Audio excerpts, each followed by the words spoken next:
This is Critical Nonsense, our high lowbrow show about culture, science, and tech. This week, Joey asks Aaron and me about minding your own business, and I ask everyone about Necco's Great Deception. Woo! Baxter, you know I don't speak Spanish. This is what a Joey sounds like. Look at this graph. This is what an Aaron sounds like. A meme of a Nickelback song. That's what I sound like. A data scientist, a constipated data scientist. Yes. If you haven't seen it, it'll be in the show notes. Check it out.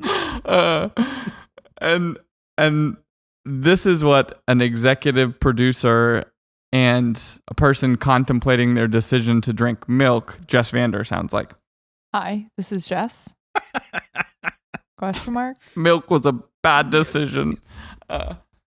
What are you saying? Where are we? What are you saying? If we start off the rails, Where are then if your we get words? on the rails, What do it's you good. mean? Wordless. Housekeeping. Mm. Rate, review, subscribe. Tell a friend. We've been getting a lot of, I would just like to say thank you to the people who have been sending us nice messages recently. There's been an influx of really nice messages. It has made our days individually at different points. And so we appreciate you and thank you. And I especially appreciate everyone sending me notes being like, roller skates? Yes. And if you don't know what that means, you haven't been listening to the show enough. Jess has been tracking our wild prognostications from that episode, and we're already getting good signals. I saw someone rollerblading across the bridge this week. I'm thinking... Feeling good. Feeling rollerblading's great. coming back. Jess, I'm feeling really proud. You are a soothsayer, a tea leaf reader. I don't think that's what it means. Yeah, I think a so. seer. Yeah. As always, the podcast is also on YouTube for anyone with hearing impairment that would like the closed captioning. Send us a message if you have any show ideas or topics you want us to talk about, or corrections department. We will air the corrections. We are gluttons for being told and for just wrong. being wrong. Like both being told and being wrong. Yeah. Most of the time. Yeah. It's true. Yeah. Except for I'm always right. Okay. You know, I said that the other day, Joey. I did say, I was like, Joey is usually right. It was in it was just a casual conversation. And I was like, yeah, it's because Joey's often right. It's really annoying. It's just, no one's saying it in front of me, but I'm happy if everyone says it. Behind your back. Let this get to my head. Totally. It's okay if I say it. If someone else starts saying it, it's going to create a monster. All right, y'all. We got some things to talk about. Okay. I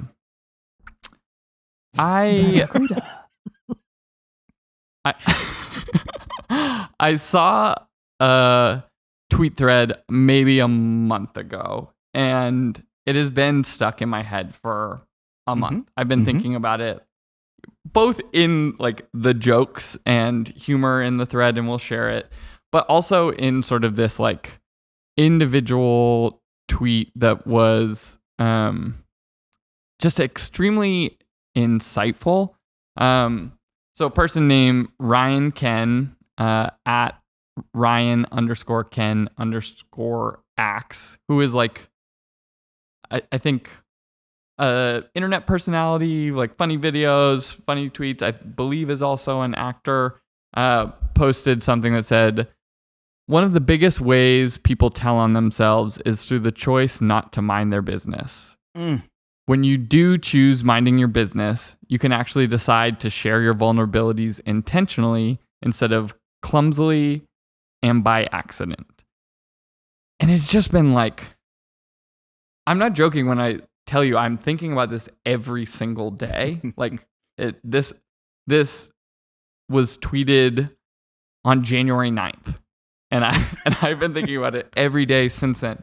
And I think the more I just thought it's like this really truly insightful idea of, you know, having conversations where you're getting to learn something about someone, and sort of that like act of intimacy of like asking questions and drawing something out of someone and listening, and that back and forth is really interesting. And I think that this thread that Ryan had posted was ultimately around sort of fat phobia and sort of their experiences in fat phobic situations, and how sort of the projection that someone is putting on you in those experiences. But I think it's sort of telling of like so much more than those individual dynamics of the current moment that we're in, where we're sort of in this climate where people are sort of taking a much more activistic stance against historical wrongs, whether that's sort of gender dynamics, racial dynamics, whatever. People are speaking up more than they have in the past. And by the way, like, people not minding their own business has always been an issue. That is not sort of unique. But I think the current dynamic where people are sort of acting up with, I think, largely good intentions around sort of fairness, justice, sort of protecting others, and like ideas of sort of care in the way that Jonathan Haidt might think about like some of the political morality things, also is creating this dynamic where I think people are reflexively talking about things more when they see something and reacting in a judgment more frequently. And it sort of hits this dynamic where, you know, I grew up with this idea of like mind your business kind of like beaten into my head. And I've been trying to struggle, and what I wanted to talk with y'all about is sort of where is the line between the honorability of minding your own business and like the honor of speaking up, and where are we sitting right now in this sort of cultural moment, at least in the United States, cultural moment of trying to balance? Because I don't know whether we're balancing it, and I don't know whether it's like some people are minding their own business too much and some people are speaking up too much, or if we're somewhere else. But I'm curious what y'all think about it. The way you just phrased it about this question of the honor, like which is the morally superior ground to be on, is for sure the thing that is such an interesting question. Because when you think about, you know, so many people feel this obligation or responsibility to actively not mind one's own business because, you know, maybe it's stating the obvious, but of course everybody has more of a literal platform to do it. Whereas before it was like, well, your voice won't matter and you're just going to sort of just like, you know, put your head down, do your stuff. That's like very much an immigrant mentality of like, well, you're just going to, you know, get yourself out of the way and just do your thing. Mm-hmm. And this perhaps may be very like new, youthful inspiration to mind other people's business a lot. So I think it's like people are like, oh, well, there are problems with this too. It's not like, it is a very interesting question, but I also think that just that it is an option to mind someone else's business now, where before it was like very few get the privilege to do so, is now making people really confused. And there are real benefits to minding other people's businesses. Like I was jotting down, like, I think I also think of it reflexively, almost like in the neighborhood, you know, like good fences make great neighbors, like, yeah, or keep your eyes on your own paper. Yeah, like that's like the first place that I take it to. And I'm like, yeah, just like stay in your own lane. You don't need, or like, you know, all of these idioms. Actually, it's amazing idioms, how many idioms. Fences, lanes. Yes. Oh my God. And Paper. they're all these like guardrail things. Row your own canoe. Bowling bumpers. Sorry, no, Oh, I don't God. think there's anything related so, to that. there might be. We can make it happen. There's no reason not to. Run your but then own there's race. Ooh. Well, I mean, you're actually, so all of these work well when it has to do with perhaps like personal or individual success, or like isolated safety or happiness, maybe. But maybe it's just because, to your point, Jess, like we have much, much better line of sight into how others are living now than we did in the past. And when we are not playing a role in bettering the status quo for other people, i.e., not minding our own business, or we are minding our own business, then we know that people are doing worse. Like we can see them doing worse. We can see the pain on Twitter. We can see the pain on YouTube. And it is that thing that is, yes, a part of youth and yes, a part of technology, but it's like, how could you not recognize that you minding your own business is in some cases, is an action that screws somebody else over? Yes, and yet in some ways I feel like it is that awareness that also speaks to the wisdom of some of these adages about like a healthy distance. Like maybe it's that embedded in good fences is a wisdom about like, it's not like we're barricading walls, because that is very dangerous and bad and can make us blind to very important things, but also like a comfortable amount of not having that focus is probably also good. And striking that balance is like what you're saying is essential. It's just the balance is very difficult to find. Yes. There's a dynamic here where like I can, every time I'm trying to probe around this thing in my head, I can sort of like refute my own arguments from either side. And that grayness is what is sort of interesting, right? Because I think the not minding your own business can very much reinforce like social strata and subjugation of different groups of people, right? Wait, By, minding sort of your own business or minding other not people's minding. business? So minding other minding people's other business. people. Okay. Yeah. Right? Like if there is some sort of social norm that is established that is sort of a norm that benefits some and doesn't benefit others, by people minding other people's business, you can sort of perpetuate that norm.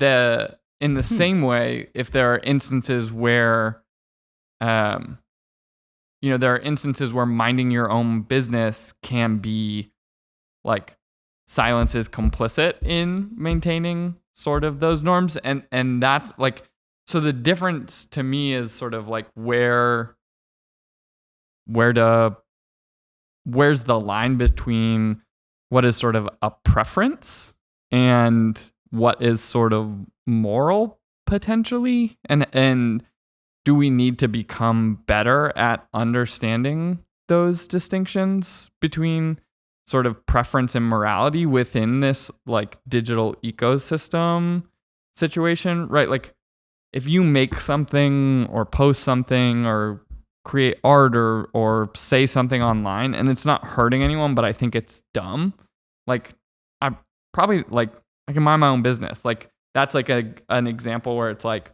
they're not hurting anyone, they're not sort of interfering with anyone's life, like mind your business, so that like social critique for like unnecessary reasons or like artistic, aesthetic, whatever critique for any other reason is like feels like preference, right? Like I don't like your art, I don't need to tell you, right? Like I can mind my own business and just be like, keep making your art, like have a good time, carry on. But the difference is like when you see someone doing something that is very obviously hurting another person, that crosses the line. And I that part is like, what do you say to like society or to our culture or to sort of the time and place that we live in about being better at distinguishing between morality and preference? That's all. I don't know. Yeah, and maybe in another, the way I'm thinking about what you're saying is almost the sort of equilibrium of common sense of like, most people will expect that I open the door for them if I'm a man, like that's slowly like moving in fits and starts in different pockets of different parts of culture, which creates a lot of ambiguity around what is the common sense for when something is not preferable or is preferable versus a ethical imperative. I mean, where the lines, you got me just with common sense. This has always been like a personal thing that I'm like, there is no common sense, or who is the commons?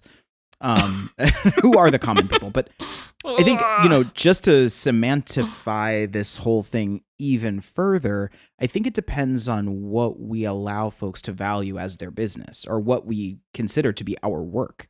Because I think like literally the idea of like, keep your eye on the ball, like do the thing that you're here to do.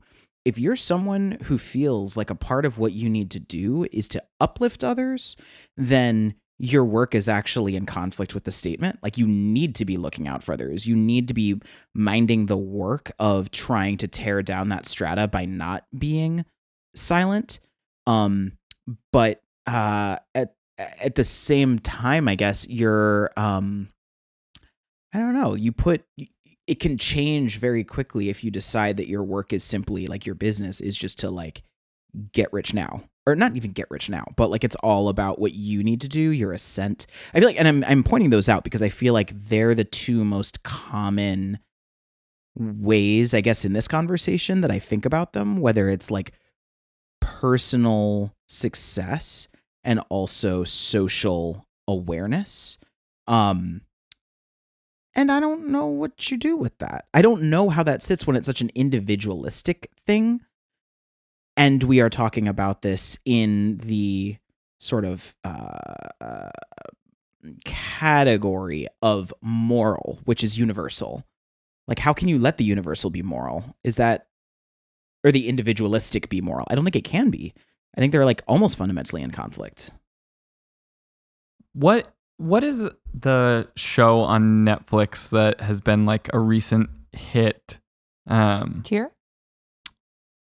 That is about like some people getting trapped somewhere and coming back and living the trauma. Not the 1400. Fireflies? Come It's not from Fireflies. away. Oh, musical? Yellow Jackets. The Yellow Jackets. I typed Hornets. I was like, Netflix show Bees. Hornets. I think Hornets are not bees. the Yellow Jackets are also so I've not seen a bees. bunch of. Oh, and it's Showtime. Just for the immediate corrections department. It is Showtime. Showtime. I correct. Sorry. Yes. Oh, so we were Immediate so off. corrections department. I mean, some of what you're saying is making me think about like the point about uplifting versus like misplaced concern. I think is like an interesting one in this conversation of like not minding your own business when you're like trying to do something good for someone and not like cutting them down or just like sharing positivity or something is good. The one of the actresses in Yellow Jackets had like recently came out because she's just getting a lot of comments where people are saying like, oh, we're just really concerned about your weight and we're worried about you. Melanie Linsky, I guess she plays Shauna on the show, but she's getting all of these like, oh honey, we're worried about your weight comments. And she's like, I'm fine. Like you don't need to be worried about my health and fitness. I'm chasing you don't see me at the park chasing my kid around. You don't see me like doing my Peloton classes in the morning or whatever else things are going on. And I think there's like a lot of that, like I'm like misplaced concern in this conversation about minding your own business. Like you don't know another person's story and it's not your obligation or it's not incumbent on you to know their full context. And without knowing their full context, you shouldn't have an opinion about how they're living their life. And so it just sort of inherently says like, you don't need to have an opinion about how I'm living my life because it's none of your business and you can mind your business and like enjoy the things I create. And that sort of dynamic in where it's like it's clearly not a moral issue. There's no moral issue for you to like be worried about Melanie Linsky's weight, or there's no moral issue involved in like you choosing to say something or put like negative energy or negative vibes into the world about like something someone else created, or you know how you feel about their opinions. And so like that idea of like uplifting feels like a nice like note from what you said, Aaron, of like that feels like one component of this conversation. It feels to me like in this example, we can just write off the people who are saying that to be mean. Like, let's just assume that all the people who are reaching out to this person were doing so with good intentions. And I think that, Aaron, is to me what you mean when you say like looking out, like having an awareness starts with good intentions. And that's like the baseline credential people should have. The problem feels like it comes from where restraint should be implemented, and that restraint should come from like some amount of credentials where for this example, like this person, this actress, the people who were reaching out with good intention trying to say something, they didn't have the credentials. Like they don't know her well enough to be able to make that commentary. Whereas on the subject of race, many more people have the credentials to say something. It doesn't actually take very much to know like, oh, yep, that was racist and I should say something about that. And I feel like that people, I'm sure all of us could probably do a better job at assessing like, do I have the things I need to be able to say a thing about this? Because otherwise maybe it isn't necessary or could actively hurt someone and is bad.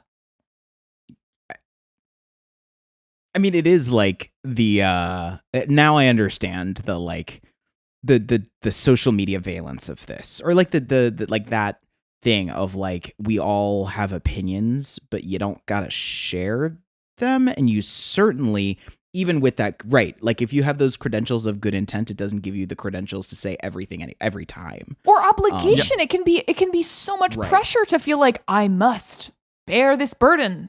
Like it's my job. That's so much responsibility and probably isn't your job.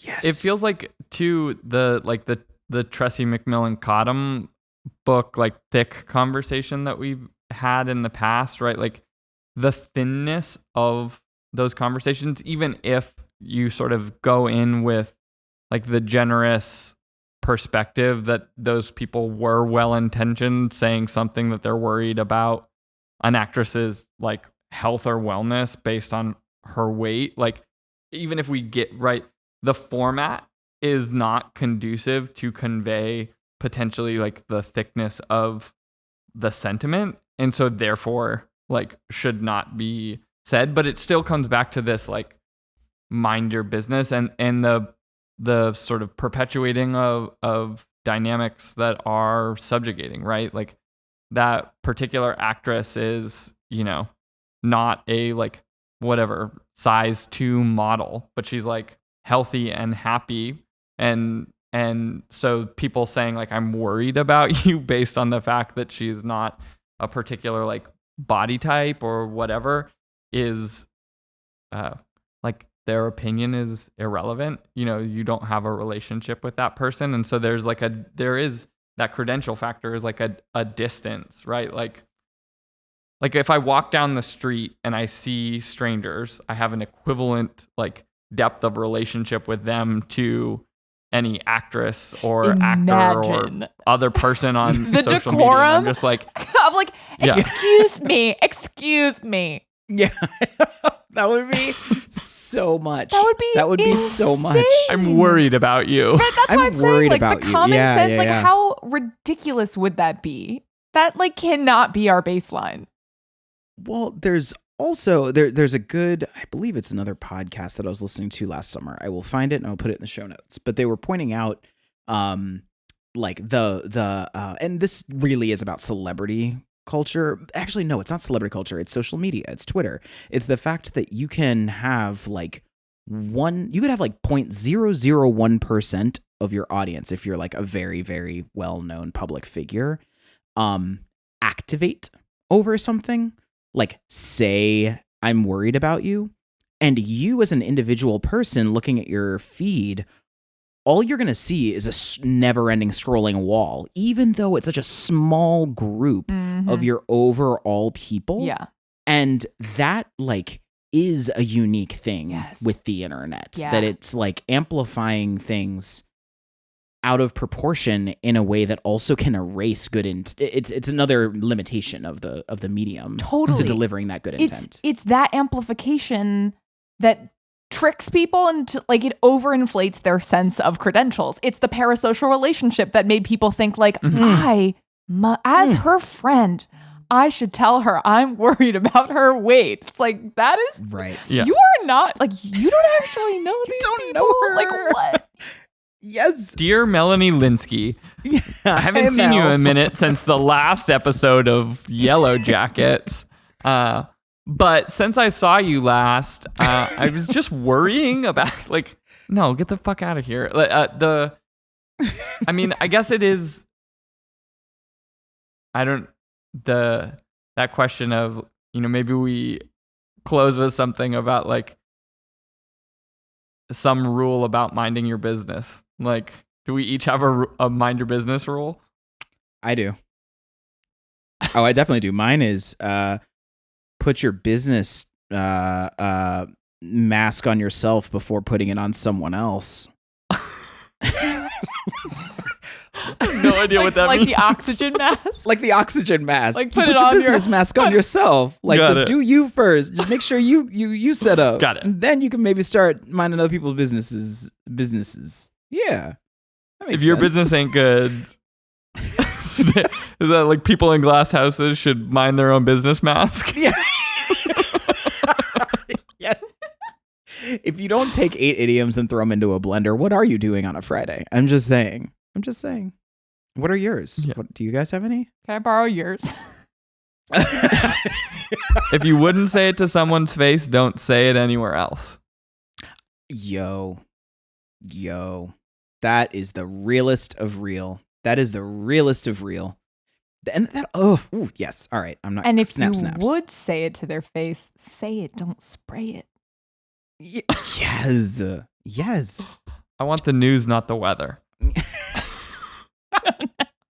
Now we're just pulling random idioms that we can. Yeah, I was trying to say find the Groundhog Day. I'm just trying to coin ones that don't mean anything. I'm just trying to take it That could forward. be- I was quoting Together, the boy band mockumentary from the early 2000s. Which is your favorite? One of your favorite eras. Yeah. I mean, that's a sweet spot. Yeah. One of their songs was Say It, Don't Spray It. I want the news, Say not the it. weather. Don't spray it. I remember. Oh yeah. Yep. Oh, I think that brings us to Jess's Mind Your Business corner. When it comes to minding your own business and others' business, do both, or neither, or one, or the other. It depends. That is all. Nice. I don't know. The conversation did it for us. It really did. That's true. That was good though. I liked it. Say it. Don't spray it. On February 6th, 2018, at 12:03 p.m., I wrote in my journal, "It is a feat of incredible marketing that has convinced America to buy conversation hearts perennially for Valentine's Day. They are disgusting and hardly worthy of being called a candy." Look, I know we already had our Valentine's Day episode, but can we just for a second talk about why we buy things that we know are trash?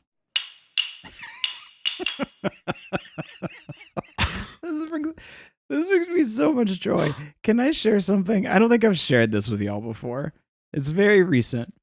So I love binging with Babish. I'm like however many million of people like Babish. And there was one episode recently where he was like, yo, this pepper grinder is it. It is the best pepper grinder known to man. It is a $200 pepper grinder. That is egregious. That is unconscionable. That is in my kitchen right now. Definitely made a very, very irresponsible adult decision. Now, admittedly, this actually runs in contrast to the question, right? I see. I can say this pepper grinder is the shit. It is awesome. It's one of those things. Okay, just really quickly, this is not a pepper grinder commercial. I haven't even said what it is, but I will, Push it. No, you can't see it through. It's totally real. So basically, those things that you interact with every day that like your exposure to them over your lifetime. Yeah. It's like organize, and this comes up, this principle is like organizing your phone so that the apps that you use most are on the front page rather than like burying them in the list.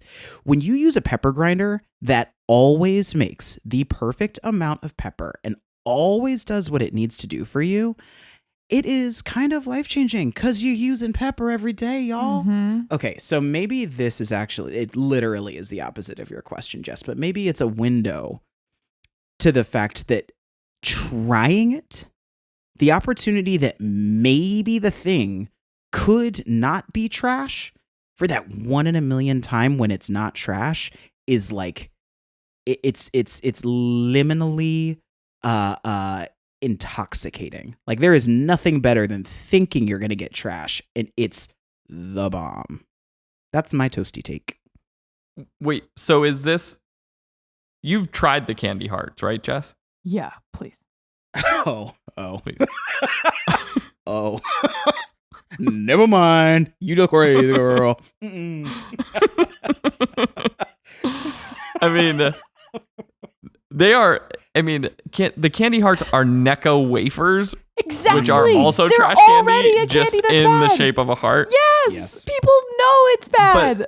Wait, but before you go on, I just want to acknowledge, Aaron, I'm so happy for you. Oh, thank you. I'm so happy for you. And I do want to acknowledge that stupid investment in things that bring joy, that makes perfect sense. Like, actually, Yeah, I that's a good totally, investment. that's a great investment, even if it seems outrageous. Okay, Joey. But like it's a $200 pepper grinder. Okay, we'll laugh. We'll Okay, respect thanks. it. We'll move on. It's an heirloom pepper grinder. Exactly. Yeah, for Rufio, he's gonna love it. Yeah.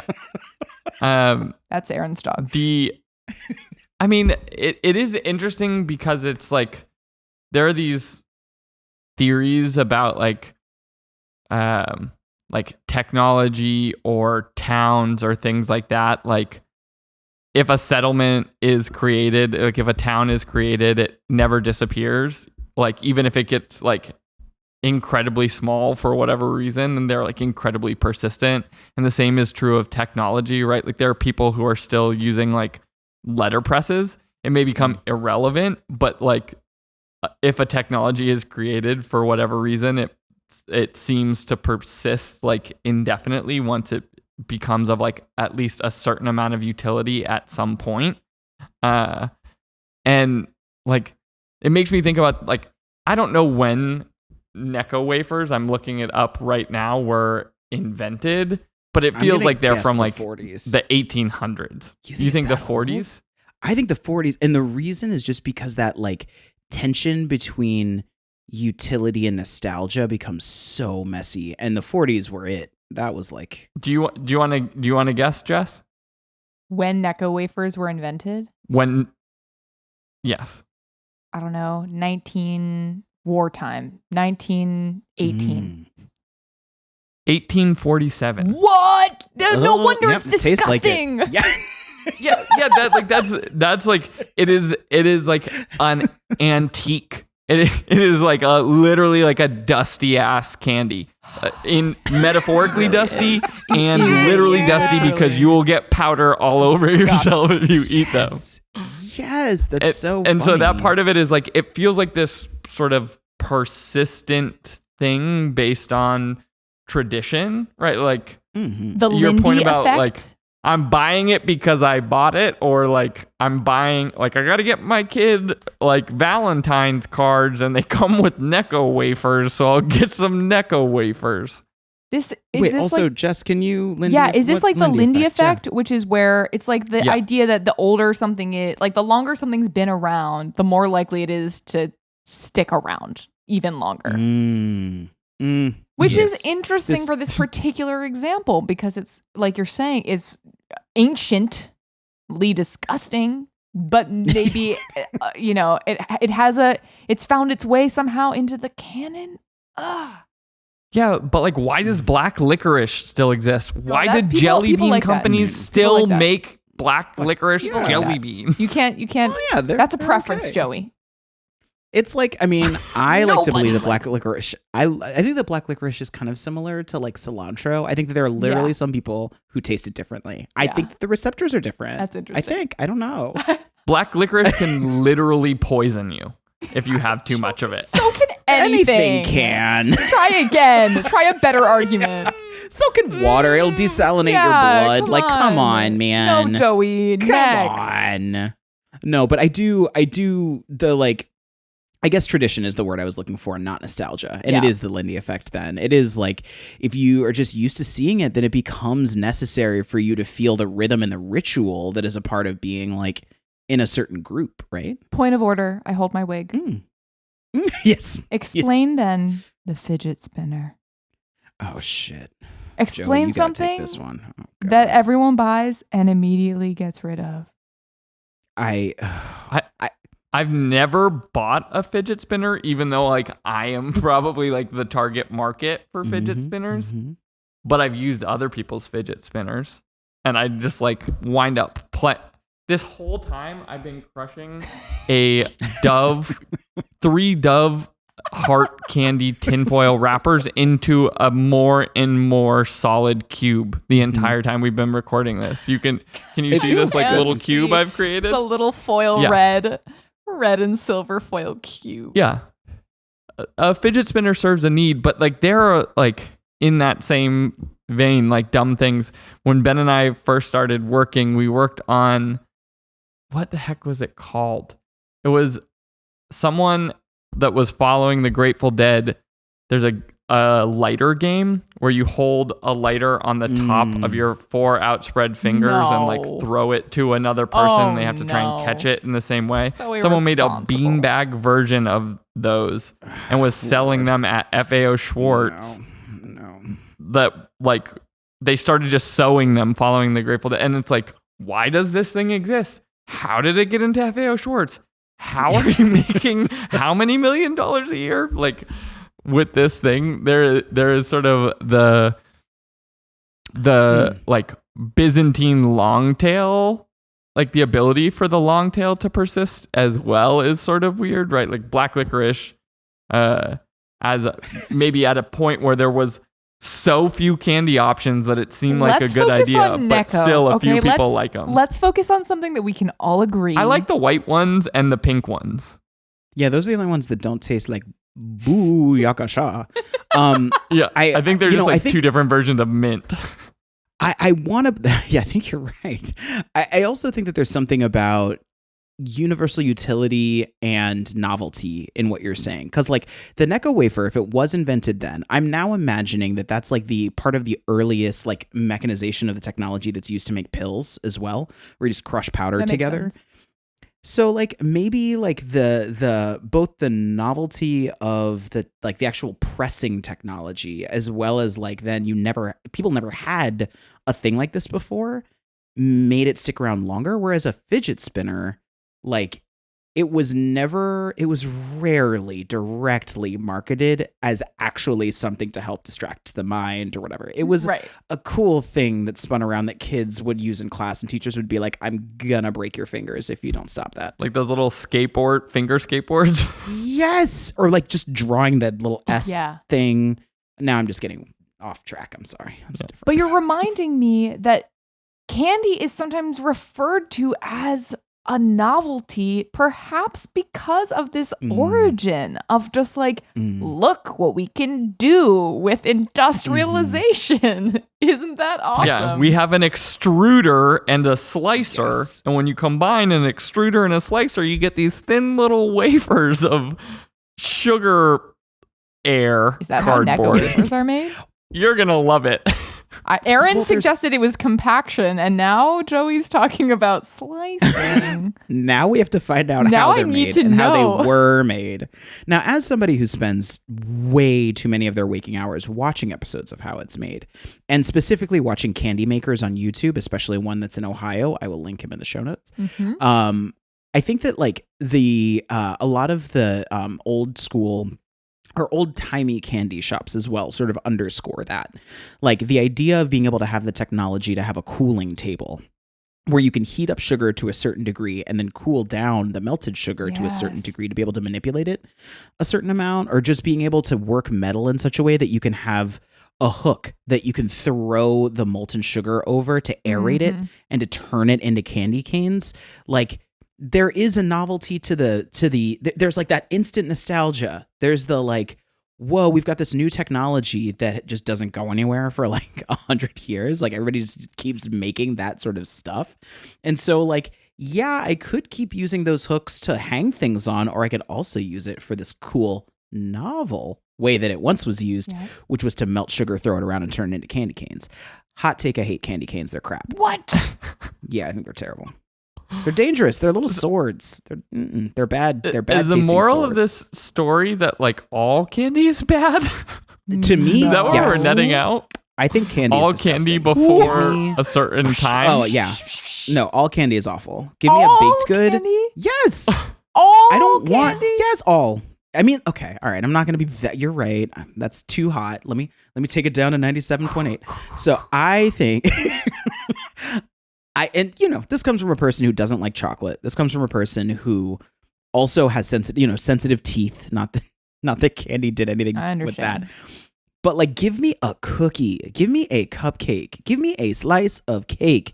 That's how I want my sugar. I don't want a weird little doodly bop that's got Mike's and Ike's written on it. I don't want it. Aaron just wants the $200 pepper grinder of sweets. Damn. Oh, I said it in public because I need it. Update. I know how Necco wafers are made now. Tell us. Spill it. They're extruded into sheets and punched. The circles are punched out of the it's die sheet. cut. That makes perfect sense. But what do they do with the leftover? Can they just reuse it and repowder the leftovers? That seems so wasteful. Just put it back into the sheet maker machine, maybe? Yeah. I don't know. Or you can get your tolerances close enough where it's like very... you're still wasting. You're wasting. Yeah. The circles... Yeah, the circles. Imagine cutting it out if of they a square. sold a separate product that was like Necco stars, and it's just the in-between pieces of the circles. That, my friends, is real innovation. That's right. Let's be very, very Don't clear. waste anything. Munchkins. Yes. Munchkins. Legit. Donut Legit. holes. That's the donut Yes. hole.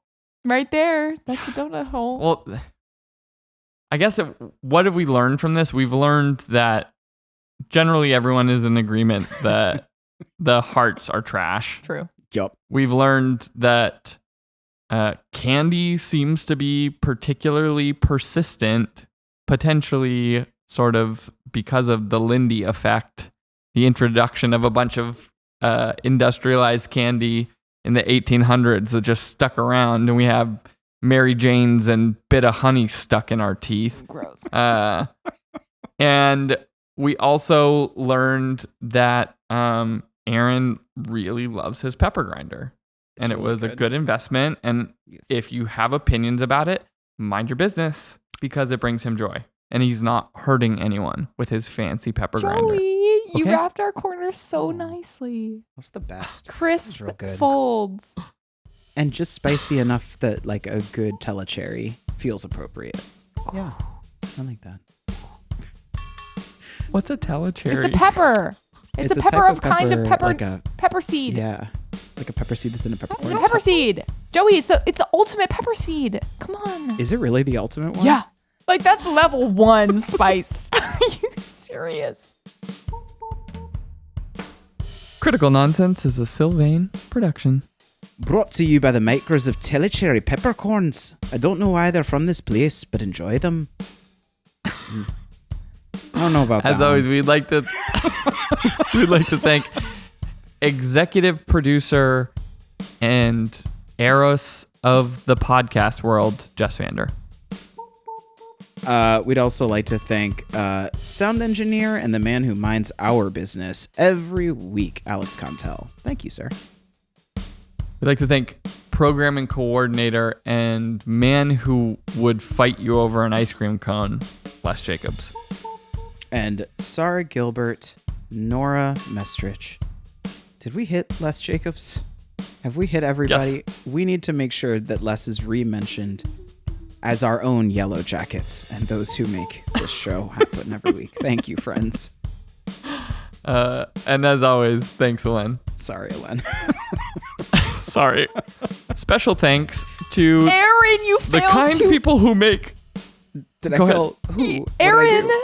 you failed to mention the pepper grinder is called the pepper cannon. Oh, it is... We have... Thank you for naming the product the pepper cannon. The most amazing name. Legit. And it lives up to it. It truly just pepper. It's amazing. The pepper cannon 40 produces- different If you're courses. a company called Man Kitchen, you need to make sure your pepper grinder is a cannon. It says the pepper cannon produces extravagant quantities of fresh Yes. ground. Yes. Like, Thank you for like, holding this with your tattoos, man with a strong forearm. You understand why when I saw this, I was like, there's no possible way. And then there was every way. Believe. It's Look. fantastic. Look, Oh. if it works, it works. I want to thank, I need to name check him.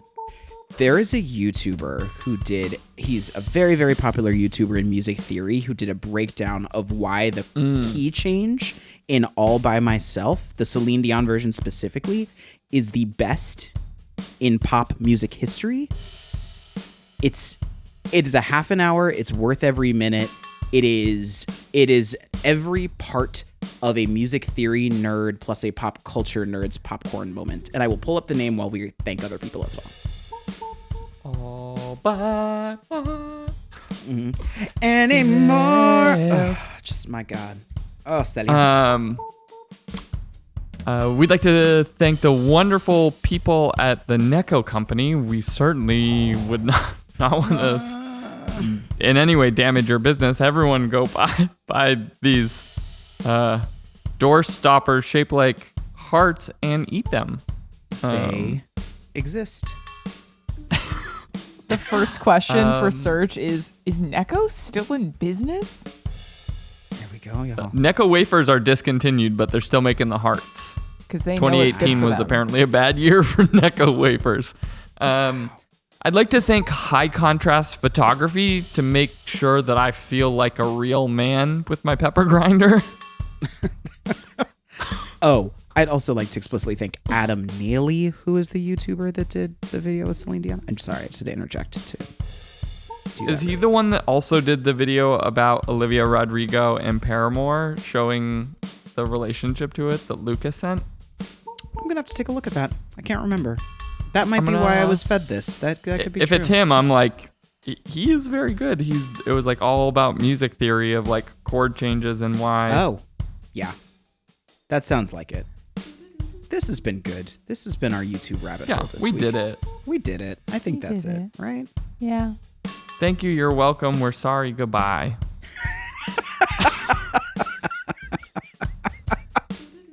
God, pretty good. that needs to be that's really good. That needs to be a t-shirt. Thank you, you're welcome. I'm sorry, goodbye. That is the next. That's how I the Thank you. enter You're and welcome. leave every room. Yes. Oh, that's lovely.